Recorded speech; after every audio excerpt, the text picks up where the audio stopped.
السلام علیکم ویئرز، میں ہوں محمد شہزاد اور آپ دیکھ رہے ہیں میرا یوٹیوب چینل۔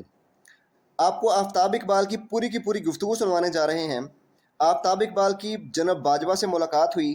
عمران خان کی تقریر سننے کے بعد جناب باجوہ نے آفتاب اقبال کو کہا کہ میں وہ شخص تھا جو عمران خان کی ساری آڈیو ریکارڈ کرتا تھا، چاہے وہ وزیر اعظم ہاؤس میں ہو یا کہیں اور، میں ساری ریکارڈنگ کرتا تھا۔ عمران خان کو کہنا کہ باز آ جائے، اگر تم باز نہ آئے اور میری بے عزتی اپنی تقریروں میں بند نہ کی تو میں ایسی آڈیو لیک کروا دوں گا کہ عمر بھر تم منہ چھپاتے پھرو گے۔ پھر آفتاب اقبال نے اس تمام گفتگو پر ایک ویلاگ کیا اور بعد میں ان کو اپنی پوری ویڈیو ڈیلیٹ کرنی پڑ گئی، اور یہ ویڈیو کن طاقتوں نے ڈیلیٹ کروائی یہ ابھی تک کسی کو نہیں پتا، لیکن ایک چیز طے ہو گئی ہے کہ باجوہ اب بری طرح پھنس چکا ہے۔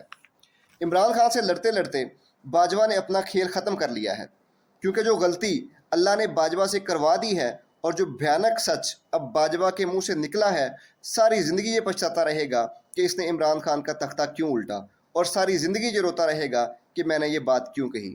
یہ ویڈیو اینڈ تک ضرور دیکھیے گا۔ اس دوسری سراغ رسانی کی طرف میں کہہ تو بیٹھا کہ جی جب آپ کہیں گے اس کے اوپر بات کر لیں گے ہم۔ اسی دوران عمران خان کی سپیچ لگ گئی۔ اب عمران کی سپیچ میں بھی سن رہا تھا، تھوڑی دیر بعد باجوہ صاحب کا فون آیا، نہایت سیخ بات ہے، آگ بگولا، تو کہنے لگے کہ آپ دوستی کی، آپ اہنسا کی اور اکاموڈیشن کی بات کرتے ہیں، نرمی کی بات کرتے ہیں، تو خان کو دیکھا وہ کیا کر رہا ہے، کیسے چلا رہا ہے میرے خلاف، یہ کہہ رہا ہے وہ کہہ رہا ہے۔ میں کہ جناب اس کے ساتھ جو ہوئی ہے اگر وہ یہ بھی نہیں کرے گا تو اور کیا کرے گا؟ ایک چیز ہوتی ہے آنر جو بہت قیمتی ہے، وہ ایٹ سٹیک لگ گیا بیچارے کا۔ دوسری چیز ہوتی ہے جان، جو آنر کے بعد سب سے قیمتی چیز ہوتی ہے، وہ بھی ایٹ سٹیک تھی اور ایٹ سٹیک ہے۔ تیسری چیز ہوتی ہے اقتدار، وہ اس سے بھی محروم ہوا۔ اگر وہ شور نہ مچائے تو اور کیا کرے؟ خیر یہ باتیں ہوتی رہی۔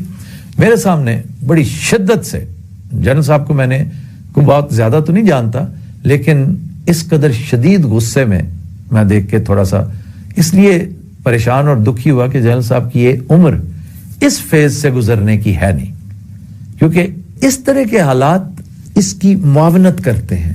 ایسی سچویشن انتہائی فیوریبل ہو جاتی ہے ان عارضوں کے لیے۔ تو میں دعا کرتا ہوں کہ اللہ تعالیٰ انہیں اس طرح کی بٹرنس، اس طرح کا ریئیکشن اس میں انڈلج کرنے سے محفوظ رکھے۔ اچھا جناب، مجھے کہنے لگے کہ یہ باز نہیں آ رہا، یہ پتہ نہیں کیا سمجھ بیٹھا، اس کے دماغ میں خناس ڈال دیا ہے کسی نے کہ میں نے اس کو اقتدار سے باہر کیا۔ بھائی سپریم کورٹ نے ورڈکٹ دیا تھا کہ جائیں اور ووٹ لیں۔ اس پر میری خواہش تھی یہ کہنے کی کہ سپریم کورٹ کو اس وقت کس نے کھلوایا تھا، سپریم کورٹ کے معاملات کیا تھے، باہر پریزن وین کس کے ماں پر آئی تھی اور وہ کون تھا والی بحث ایک لمبی چوڑی، لیکن میں اس وقت I tried to be a very good listener اور مجھے یہی کرنا چاہیے تھا اس وقت۔ تو چونکہ میں اس وقت انٹرویور تھا، میں اس وقت کوئی پارٹی نہ تھا، نہ اس وقت مجھے بننا چاہیے تھا۔ میں نے ان سے پوچھا کہ یہ بات جو آپ کرنے جا رہے ہیں، کیونکہ مجھے بھنک پڑ گئی تھی کان میں، انتہائی خطرناک بات وہ کرنا چاہ رہے تھے۔ میں نے کہا یہ بات آف دا ریکارڈ ہے یا آپ ریکارڈ پہ کہنے لگے کہ میں یہ بات چاہ رہا ہوں کہ تم عمران تک پہنچاؤ۔ میں نے گزارش کی کہ جی میں اس طرح تو کمیونیکیٹ نہیں کروں گا، کیونکہ یہ بیڈ ٹیسٹ میں یہ بات ہے اور میں نہیں پسند کروں گا کہ میں ان تک یہ بات لے کر جاؤں اور ان کے گوش گزار کروں اور معاملات کو مزید بھڑکاؤں۔ لیکن میں کسی نہ کسی طرح ان کے کان میں یہ بات ڈالنے کی کوشش کروں گا۔ اس سے پہلے میں اپنے ویلاگ میں اس کا تذکرہ کروں گا، چاہے میں اس کا اجمالی جائزہ لوں، لیکن میں تذکرہ ضرور کروں گا، اور میں آپ سے اس کی اجازت لے رہا ہوں کہ میں اسے ایز اٹ از لگا دوں گا اس میں۔ لیکن آف کورس بریفلی، اور نہ ہی میرے پاس اتنا ٹائم ہے کہ میں مزید ڈیٹیلز میں جاتا۔ جو انکشاف انہوں نے کیا خواتین حضرات، وہ بڑا اہم تھا، بڑا لرزہ خیز تھا، اور لرزہ خیز عمران کے لیے نہیں، خود جنرل باجوہ کے لیے۔ کہتے ہیں کہ میرے پاس ایسی ٹیپس ہیں کہ جب یہ میرے پاس آیا کرتا تھا اور مجھے کہتا تھا کہ آپ نے نواز شریف کو کیا شاندار شکنجے میں آپ نے پھانسا ہے، اور اب آپ اس کو یہ کر دیں، اب آپ اس کو وہ کر دیں، تو میں تو یہ چیزیں ریکارڈ کرتا تھا۔ اب میں نے کہا بھی جنرل صاحب یہ بات آپ نے غور کیا ہے کہ یہ آپ کے کتنے خلاف جائے گی؟ کہتے میں نہیں اب گھبراتا، میں نہیں ڈرتا، جس کا مطلب یہ تھا کہ وہ بالکل ہی بہت غصے کی آخری سٹیج پہ پہنچے ہوئے تھے، جس پر میں نے باقاعدہ اپنے آج ویلاگ میں ان کے لیے دعا کی ہے کہ ایسی چیزیں آپ کو بہت پریشان کر سکتی ہیں الٹیمیٹلی. اگر آپ فٹ ہیں تو فٹ رہیں، اس ایج میں تو آپ کو رسک نہیں لینا چاہیے اس طرح کے معاملات کا. تو کہنے لگے کہ میرے پاس ایسی ایسی اس کی چیزیں جو میں نے ریکارڈ کی ہوئی ہیں، خود ریکارڈ. اچھا مجھے اس سے لگا کہ جنرل صاحب چھوٹے سے جیمز بانڈ بھی ہیں کہ میں خود ریکارڈ کیا کرتا تھا، یا انہوں نے اسپیسیفکلی ایکسکلوسیولی زور دیتے ہوئے کہا کہ میں خود کرتا تھا، فیض کو بھی نہیں پتا، فیض کو بھی نہیں. جیسے ایک دم جیسے کہتے ہیں نا، فیض کو سیکیور کرتے ہوئے میں نے محسوس کیا، یا میرے اندر کے سو کالڈ گھاگ صحافی نے یہ محسوس کر لیا کہ یہ فیض صاحب کو بچانے کے چکر میں ہے، یا اونس سارا اپنے اوپر لینے کے اس میں. ظاہر ہے کہ یہ ریکارڈ ہوئی ہوگی گفتگو، ریکارڈنگز بے شمار ہوتی ہیں.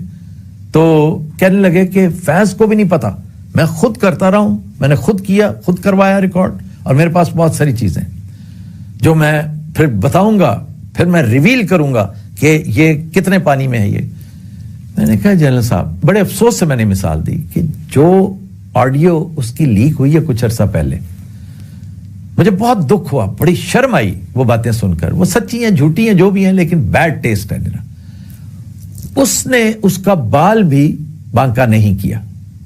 وہ جو ہے سو ہے، سب کے سامنے ہے. پہلے وہ کیا ہوتا تھا، اب کیا ہے، پوری دنیا جانتی ہے. وہ اگر اس سے نہیں گھبرایا تو اس سے کیا ڈرے گا.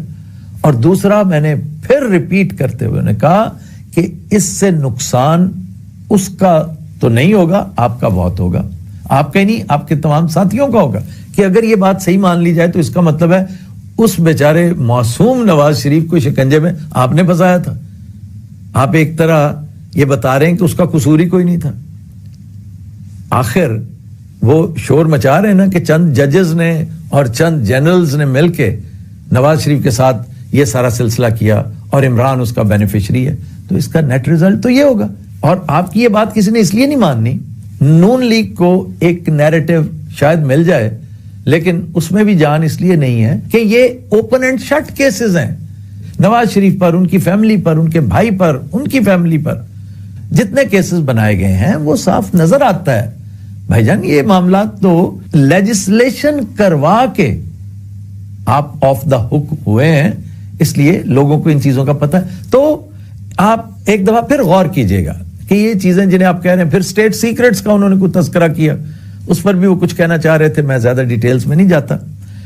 تو یہ ایسی ایک فضول سی بحث شروع ہو گئی ہے جس کا خام خواہ مجھے اس کے بیچ میں اپنے آپ کو رگیدنا پڑا.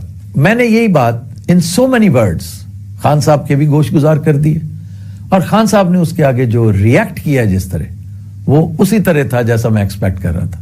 وہ کہنے لگے کہ اسے کہو کہ جتنا زیادہ اور شور مچانا چاہے مچا لے، ابھی تو میں اس کے پیچھے گیا ہی نہیں، ابھی تو میں نے وہ سارا سلسلہ کیا ہی نہیں. تو یہ جو کچھ بھی ہو رہا ہے نا، یہ آپ کو خام خواہ ایک ایسی جگہ پہ لے جائے گا جہاں پر آپ اپنی پوزیشن خود کمپرومائز کریں گے. وہ ایک پالیٹیشین ہے، وہ بہت لبرٹیز لے سکتا ہے. آپ کی جو جولاں گاہ ہے، جو آپ کی فیلڈ آف ایکٹیویٹی ہے جنرل صاحب، وہ انتہائی محدود ہے. مثال کے طور پہ ابھی تو آپ بات ہی نہیں کر سکتے کھل کے.